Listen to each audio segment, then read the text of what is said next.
Here back again with another video, and this is a paid request review for Dawn. I just wanted to give a shout out to Dawn at the beginning of the video here.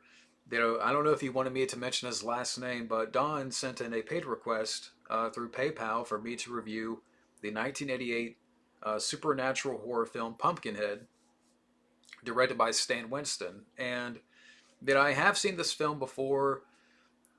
It's been a few years. I know I do have the film somewhere in my collection, somewhere in these boxes behind me.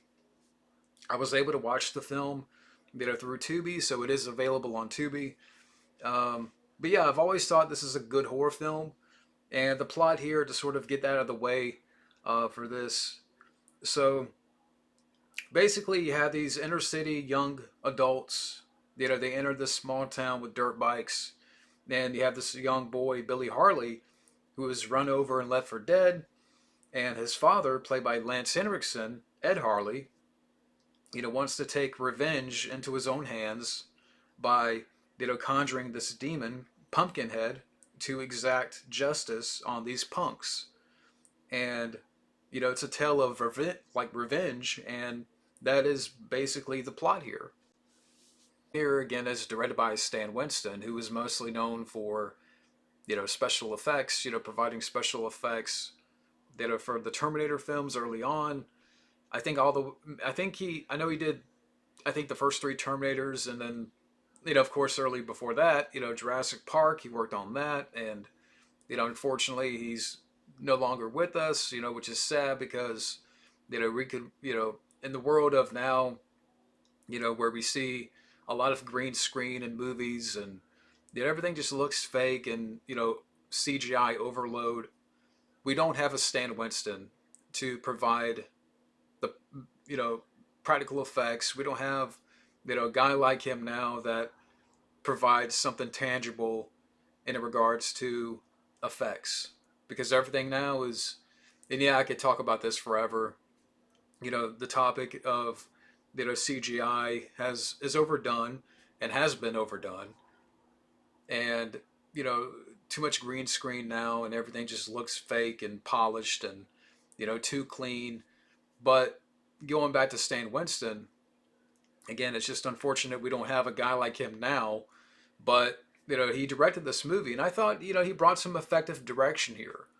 I mean, for his directorial debut, it's not bad. I mean, it's not say I'm not going to sit here and say like it's award-winning direction, but for the story, for the movie, I think it works because it's a cautionary tale of revenge, and I thought Stan Winston did a good job of conveying that, conveying the what Lance Henriksen, what his character in the film, losing his son, and you feel for Lance Henriksen in the film. So again, the direction here is effective. You know, Lance Henriksen's very solid in the film. I've always been a big fan of him. I mean, just a year before, he was the villain in Hard Target, but he was also in Aliens. He was in the first Terminator film, and I mean, he's been in so many films. He was in No Escape, but they're a very recognizable actor, and he's still with us, thankfully. The supporting cast here, I can go. I don't know. I mean, there's the one person that really stuck out to me, and I'm like, where have I seen that guy before? He was one of the kids in the film, the punk kids, and so I had to look this guy up, and the actor of John D. Aquino. I'm like, I've seen his face somewhere before, but I just can't place it. So I had to look this guy up in IMDb. I'm like, okay, that's the character of Todd Gack from Seinfeld. I think in the episode The Cow Zone. So I'm like, okay, that was, I knew I had seen this guy before. He has that kind of familiar face. And I'm like, yeah, that's Todd Gack.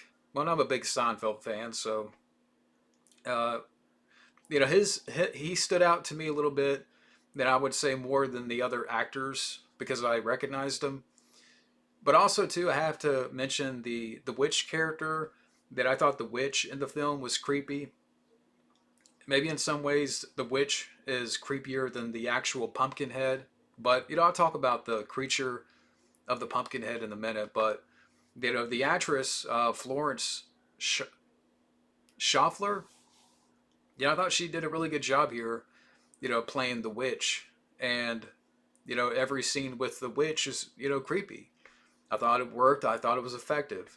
The son in the film, I thought he was okay. I mean, I don't think the actor went on to really do a whole lot, but with the glasses and stuff, and I'm like, he looks like Jonathan Lipnicki from Jerry Maguire. Um, that I couldn't help but think about that, because of the glasses and the hair. And I'm like, hey, that's Jonathan Lipnicki. Um, but again, the supporting cast is fine. Even though I would say for me the best part of the film, is Lance Henriksen. He's a great actor and he's very solid here.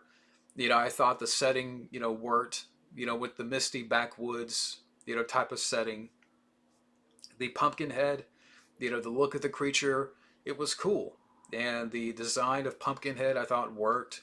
The kills I thought were fine.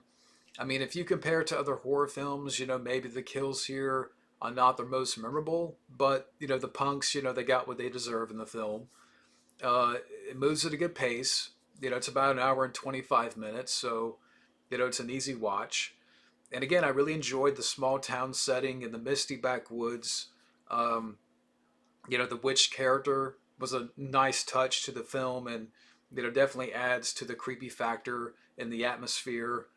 And again, it's a nice little horror film that is also a cautionary tale of revenge.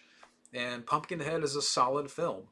And I know they made sequels after, and that I haven't seen any of the sequels. So to answer anybody's question out there, no, I have not seen the Pumpkinhead sequels, but they're out there.